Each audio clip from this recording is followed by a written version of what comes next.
Indo British advanced pain clinic నొప్పి మాయం surgery దూరం ఫర్ అపాయింట్మెంట్స్ 9155515563. అల్లు అర్హ బుజ్జి బుజ్జి మాటలతో బుడిబుడి అడుగులతో చిన్న వయసులోనే సోషల్ మీడియాలో చాలా పాపులర్ అయిపోయింది. అట్టజని కాంచ భూమిసురు డంబర చుంబిర సరసజ్జరి పట్టలము. తెలుగు అంటే అల్లు అర్జున్కి ఇష్టం, పుష్ప 2కి ఇష్టం, అలాగే ఇప్పుడు అల్లు అర్హకు కూడా ఇష్టం, మా అందరికి కూడా ఇష్టం. అట్టజని కాంతి భూమిసురుడు అంబార చుంబి శరసరజ్జరి పటల ముహుర్లుపుడు అభంగ తరంగ నిస్పన స్ఫుట నటనానురూప పరిపుల్ల కలాప కలాపి జాలము తేను ఘటక చరిత్ర కల కంపిత సాలము సీత శైలము. ఆ బుక్ కూడా తెచ్చేసాం, మను చరిత్ర. తెలుగు తప్ప వేరే రాదు, అది అసలు ఇంకొక భాష మాట్లాడదు అమ్మాయి. ఇవాళ మనం సోకాల్డ్ హీరోలు ఎవరైతే చాలా మందికి తెలుగు రాదు, కానీ తల్లిదండ్రులు ఇక్కడ చాలా మెచ్చుకోవాలి సార్. నా కవితావధూటి వదనంబు నెగాదిగా చూసి రూపురేఖాకమనీయ వైఖరులు కాంచి బళి బళి అన్నవారే నీది ఏ కులమన్న ప్రశ్న వెలయించి తెలుగు భాష చక్కగా మాట్లాడితే ఆరోగ్యంగా ఉంటాం, అంతే.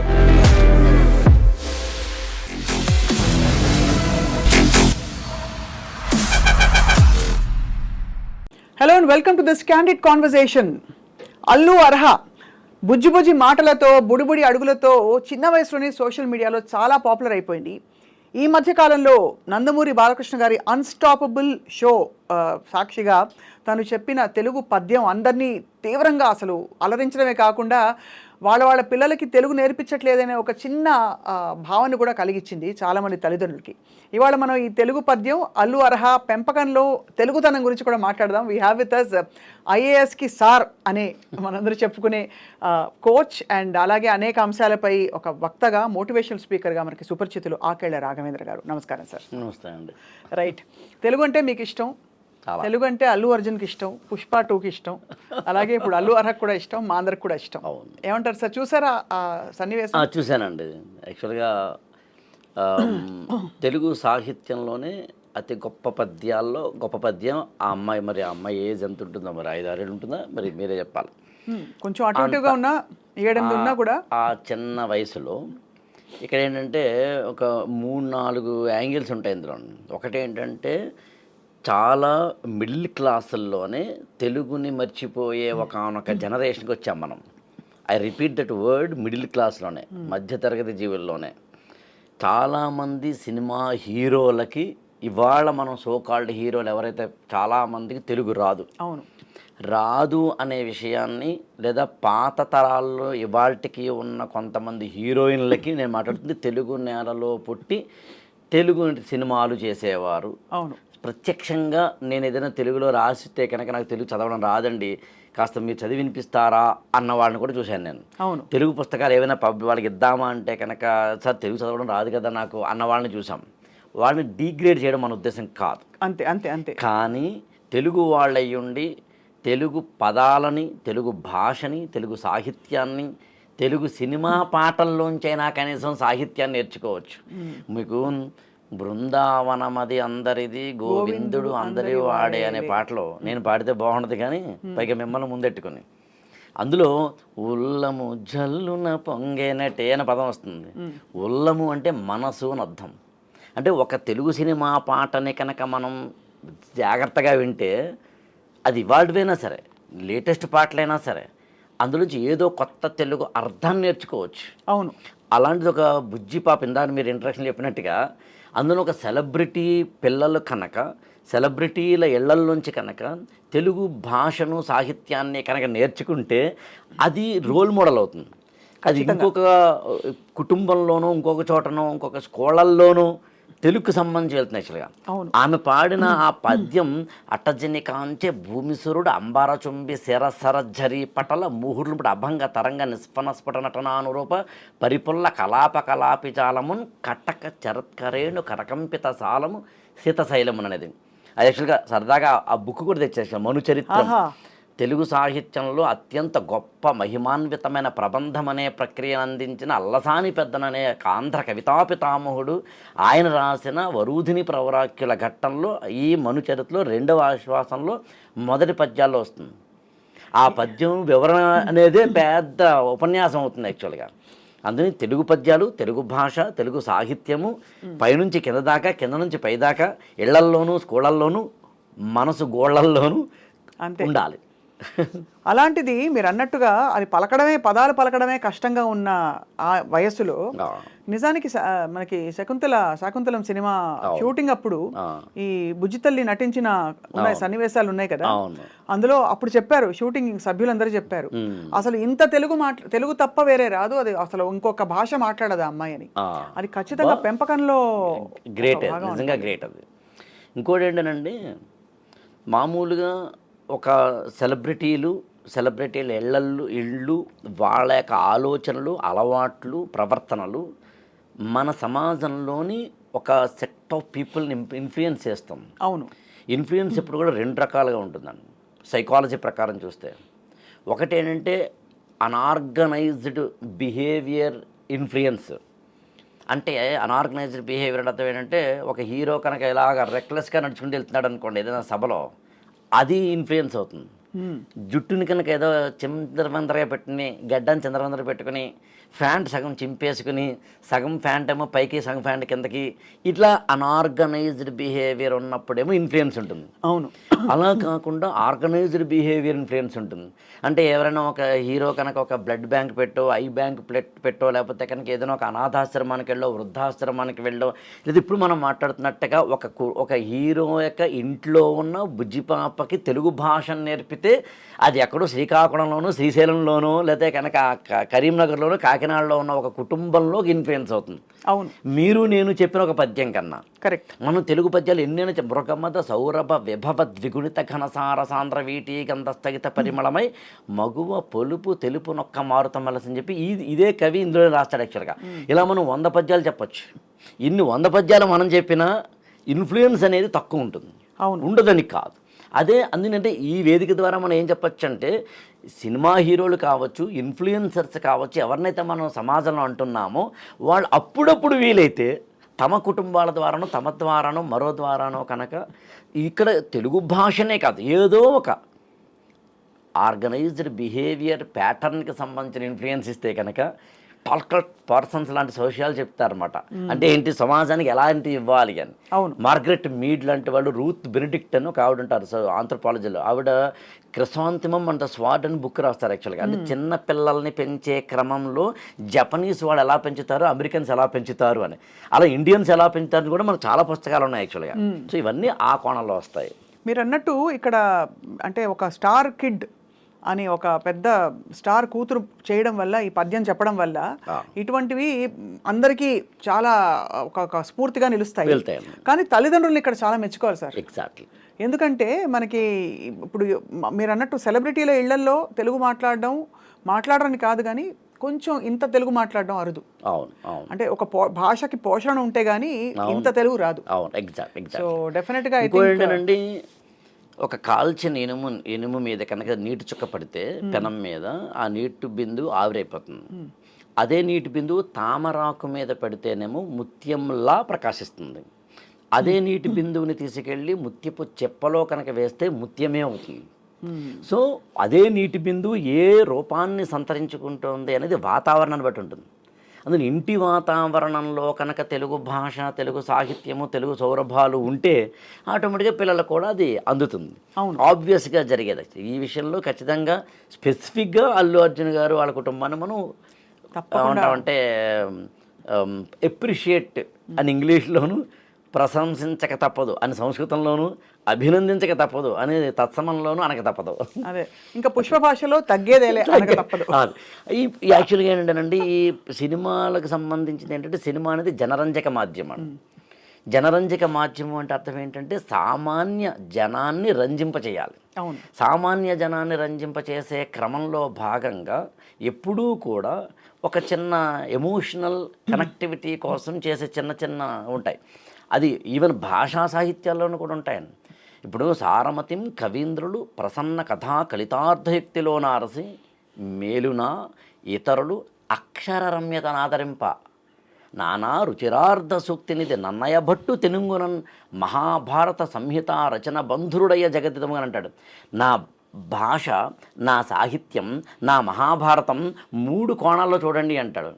ఒకటేమో కాస్త ఇంటెలిజెంట్గా ఆలోచించే వాళ్ళకేమో లోపల ఏవో కొన్ని ఈక్వేషన్స్ పెడతానో చూసుకోండి, లేదు సూక్తులు కావాలా అవి ఇస్తాను. ఈ రెండూ కాదు, మాకు ఇవేం తెలియదు సార్, వింటే చాలు, అక్షరరమ్యత అంటారు దాన్ని. చాలా పద్యాలు ఇప్పుడు విన్నానమ్మా విన్నానెన్నో విన్నాను, నా విన్నవి కన్నవి విన్నవించగా మాటలకై నే వెతుకాడకపోతే ఛందస్సుల సర్పపుష్పంగం వదిలి శ్మశానాల వంటి నిఘంటువుల దాటి వ్యాకరణాల సంఖ్యలు తెంచుకుని వడివడిగా వెలువడినై పరుగుడినై నా ఎదనడిగినాయి అంటారు శ్రీశ్రీ. నిజంగా అర్థం కాకపోవచ్చు, కానీ వినాలనే కోరిక అవుతుంది. అది దినక్కుత్త కసక్కుతారా అనే పాటలో కూడా కలుగుతుంది. అవును. ఎండ్ పాయింట్ ఏంటంటే ఏదైనా కానీ అక్షరరమ్యత, వినసొంపుగా అనిపించడం అనేది. అది ఎలాగో ప్రస్తావన వచ్చింది కాబట్టి మనం ఇది అంటే తల్లిదండ్రులు ఇప్పుడు ఇవాళ మొదలు పెట్టాలంటే భాష మనం కూడా పిల్లలకి ఇలా నేర్పిద్దామని ఎక్కడ మొదలు పెట్టచ్చు అనే ప్రశ్నకి సమాధానం చెప్పేలోపు ఈ తగ్గేదేలే అనే మాండలికం ఎలా వచ్చింది? తగ్గేదేలే లాంటి మాండలిక మామూలుగా ఆ సినిమా అయితే కానీ రాయలసీమ మాండలికంలోంచి వచ్చింది. అవును. మాండలికాలు మామూలుగా మనం నిత్య జీవితంలో చెప్పేదాన్ని యాసలు అంటాం. యాసలు వేరైన భాష ఒక్కటే అని డాక్టర్ సి నారాయణ రెడ్డి గారు చెప్పినట్టుగా యాసలు కూడా చాలా గొప్పగా ఉంటాయి. శ్రీకాకుళం అయినా, నెల్లూరు యాస అయినా, లేకపోతే కనుక ఈ యాసలు అనేవి సినిమా మాధ్యమం ద్వారా మాండలిక రూపంలో మనకు కనిపిస్తాయి.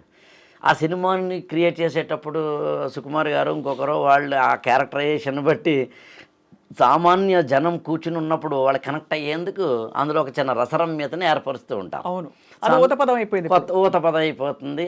అలాంటిది యాక్చువల్గా మీకు సాహసం చేయరాడింబక అలాంటి మనకి ఎప్పుడు అత్యంత మనకు ఉన్న సినిమాలు పాతాళ భైరవి లాంటి వాటి మొదలుకొని వాటి వరకు ఏదో ఒకటి వస్తూ ఉంటుంది యాక్చువల్గా.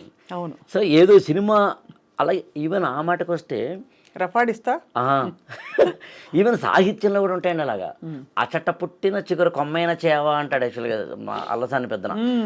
అది తెలుగు సాహిత్యంలో చాలా ఫేమస్ స్టేట్మెంట్ అవుతుంది. అందులో అటు తిరిగి సినిమా అనేదేమో ఒక సామాన్య మానవుణ్ణి ఆనంద డోలికల్లోకి తీసుకెళ్లేందుకు, సాహిత్యానికి కూడా అదే ఉందండి. అదే మరణం నా చివరి చరణం కాదు అంటాడండి అలిశెట్టి ప్రభాకరన్ కవిత అండి. పిడికెట్ ఆత్మగౌరవం కోసం అంటాడండి కలేకూరి ప్రసాద్ అనే కవి. చిక్కిన కాసు చేతనివి చెందు నోరు లేని అమాయకుడు ఎల్ల కష్టములు బొక్కెడు బుపతో తీర్చుకుని క్షుధానల దగ్ధమూర్తి నల్దిక్కులు కలుగు లోకమున తిక్కరివున అరుంధతి సుతుండొక్కడు జన్మమెత్తి భరతోర్వకం కడగొట్టు బిడ్డడై అంటాడండి జాషువా. నా కవితావధూటి వదనంబు నెగాదిగా చూసి రూపురేఖా కమనీయ వైఖరులు కాంచి బళీ అన్నవారే నీది ఏ కులమన్న ప్రశ్న వెలయించి చివానున లేచిపోవచ్చో బాకున గురుమినట్లయ్య పార్థివచంద్ర వచింపసిగ్గనంటాడండి జాషువా. నా కవిత్వం బాగుంది అన్నవాళ్లే ఏది నీ కులం అని అడిగి నేను దళిత కులస్తున్ననేసరికి నన్ను దింపేశారు ఆ బండిలోంచి, బాకుతో అది కొట్టేసినట్టు అయిపోయింది, చంపేసినట్టు అయిపోయింది అని బాధపడతాడు. కవిత్వానికి అంతటి, పద్యానికి అంతటి భావాన్ని చెప్పగలిగిన సామర్థ్యం ఉందండి. అవును, శక్తి ఉంది. అది చిన్నపిల్లలు కనుక నేర్పితే వెళ్ళామనుకోండి అంతకంటే ఇంకోటి కూడా ఉంది. బ్రాండ్ అంబాసిడర్స్ అని మనం పెద్దగా అనుకుంటాము, వీళ్ళు యాక్చువల్గా నా దృష్టిలోనండి ఇన్ఫ్లుయెన్సర్స్ అంటే సమాజంలో ఒక పాజిటివ్ కోణాన్ని, అది సంస్కృతి అంటారా, సంప్రదాయం అంటారా, మరొకటి అంటారా కాదండి, ఒక విలువ, ఒక డిగ్నిటీ అని ఒక పదం ఉంటుందండి. డిగ్నిటీ అంటే ఏంటి అన్నదానికి నేను 8th క్లాస్లో ఉన్నప్పుడు మా టీచర్ని అడిగాను, హోందాతనం అంటే ఏంటి? ఏం లేదురా, ఒక సభ జరుగుతోంది అనుకుందాం, ఒక వక్త మాట్లాడుతున్నాడు అనుకుందాం, మిగతా కూర్చున్న వాళ్ళు విన్నా వినకపోయినా విన్నట్టే నాకనేసి నటించడమో, లేదా పక్కవాడిని కెలక్కుండాను అటు ఇటు తిరగకుండాను ఉండడమో చేస్తే అదే పెద్ద హోందాతనం. సెల్ ఫోన్ ఆఫ్ చేసుకుని కూర్చోవడం లాగా. అంతే అంతే. ఈ డిగ్నిటీ అనేది, హోందాతనం అనేది సమాజానికి మనం ఎలా ఇస్తున్నాం అన్నది పాయింట్. గొప్పగా ఐ థింక్ చాలా గొప్పగా చెప్పారు రాఘవేంద్ర గారు. ఇక్కడ ఒక క్వశ్చన్ చెప్పాలి మీకు. మనం ఇంగ్లీష్లో ఆల్ఫాబెట్ ఉంటాయి 26, తెలుగులో కూడా ఆల నుండి వర్ణమాలంటాం, అక్షరాల నుండి 56 ఉంటాయి. ఒక్కొక్క అక్షరాన్ని పలికేటప్పుడు మన నాలుక ఒక్కొక్క విధంగా తిరుగుతుందండి. నాలుక మాత్రమే కాదు, నాభి నుంచి అన్ని అక్షరాలని పలికేటప్పుడు మనం మనం యొక్క శ్వాసని అనండి, గాలిని అనండి తీసుకుంటూ ఉంటాం, వదులుతూ ఉంటాం. కాక గగ ఞ ఒకలా పలుకుతాం. దాన్ని కంఠ్యాలు అంటారండి. కంఠాన్ని ఓపెన్ చేస్తే కానీ పలకలేం. చ జజాయిని దవ తాళు సహాయంతో పలుకుతామండి. పప పభ మ వాటిని పెదవిని ఓష్టము అంటారు కాబట్టి పెదవుల కలయికతో కలుపుతాం కాబట్టి దాన్ని ఓష్ట్యాలు అన్నారండి. ఈ దంత్యాలు, తాళవ్యాలు, ఓష్ట్యాలు, కంఠ్యాలు, మూర్ధన్యాలు ఉంటాయి. టాట డాఢ ఆణ నాలుకని పైకి తన్ని కింద తీసుకొస్తామండి. అంగుడి అంటాం. మీకు ఎప్పుడన్నా యోగాకి సంబంధించి కానీ తంత్ర యోగానికి సంబంధించి కానీ ఎవరైనా పెద్దవాడు ఉంటే వాళ్ళు ముద్రలు అని చెప్తారండి. అందులో కొన్ని భ్రామరీ ముద్ర అనే కొన్ని ముద్రలు ఉంటాయి. ఆ ముద్రలో ఒక ముద్ర నాలుకని మడత పెట్టి పైకి తనడం అండి. క్రియాయోగంలో అదే చేస్తారండి. అలా చేయడం ద్వారా మన నాడులు 72,000 నాడులు ఏవైతే అవి యాక్టివేట్ అవుతాయండి. నా నాడుల తీగలపై సాగిన నాదబ్రహ్మపు పరిచంవరంలో అంటాడు శ్రీశ్రీ. అందుకే మహాప్రస్థానంలో కవిత ఓ కవిత అనే దాంట్లో అన్నమాట. సో అట్లా మనం ఇంగ్లీష్ అక్షరాలు పలికేటప్పుడు ABCDEF ఏవైతే ఉంటాయో వాటిల్లో ఈ కంఠ్యాలు, మూర్ధన్యాలు, తాళవ్యాలు ఇప్పుడు ఏవైతే మనం పదాలు వాడుతున్నామో అంటే కంఠాన్ని ఓపెన్ చేసిన కక్క గగ్గ ఇన్య కావచ్చు, దవడను ఇలా పట్టు వదులుతున్న చాచా జజ్జ ఇణి కావచ్చు, నాలికను పైకి తన్నుతున్న టాటా డాఢాణ అనే మూర్ధన్యాలు కావచ్చు, తాత దాధ అనే 4 అక్షరాలు పలికినప్పుడు తాని నాలుకని పైన దంతాలని తన్ని ఎత్తుతాం. తా తా దా దా అన్నప్పుడు నాలుకని దంతాన్ని తగులుతాం కాబట్టి దంత్యాలు అన్నారు వాటిని.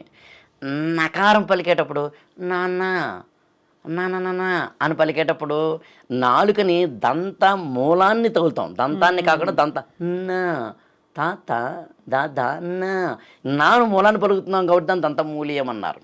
అందుకనే 56 అక్షరాలు ఏవైతే తెలుగులో ఉన్నాయో అవన్నీ మనం సంస్కృతంలోంచి తెలుగులోకి వచ్చిన పదజాలం అంటారా. ఆ దుష్యంతుడు అనంత సత్వుడు సమస్త ఆశాంత మాతంగ మర్యాదాలంకృతమైన భూవలయు ఆత్మాయత్తమే ఉండగా ఆదిత్యాంశు సమీర దుర్గమ బహుగ్రారణ్య దేశాలతో ఆది క్షత్ర చరిత్ర నేలే అజితుండే బాహువీర్యం మనం అనేదాన్ని మనం చదివితే మనకి తెలియకుండానే నాడులన్నీ కూడా అంటే ఉచ్ఛ్వాస నిశ్వాసాల వాయులీనాలు అని చెప్పి ఎలా అయితే వేటూరు గారు అన్నారో అలా మనకి తెలియకుండానే మనం ఎక్సర్సైజ్ చేసినట్లు లెక్క.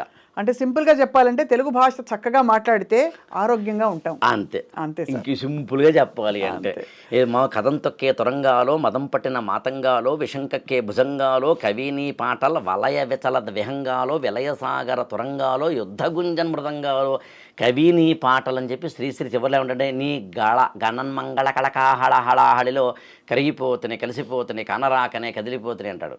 అందులో మీరు చెప్పినట్టుగా తెలుగు పద్యాలు, తెలుగు పాటలు, తెలుగు కవిత్వం, తెలుగు గేయాలు, జానపదమైనా సరే అంతే ఏదైనా సరే చదివితే వింటే ఆరోగ్యం బాగుంటుంది, మనకి సమాజం కూడా బాగుంటుంది. చాలా గొప్పగా మరొకసారి స్ఫూర్తిదాయకమైన విషయంపై మరింత స్ఫూర్తిని వెదజల్లారు మీరు. ధన్యవాదాలు రాఘవేంద్ర గారు. Thank you so much.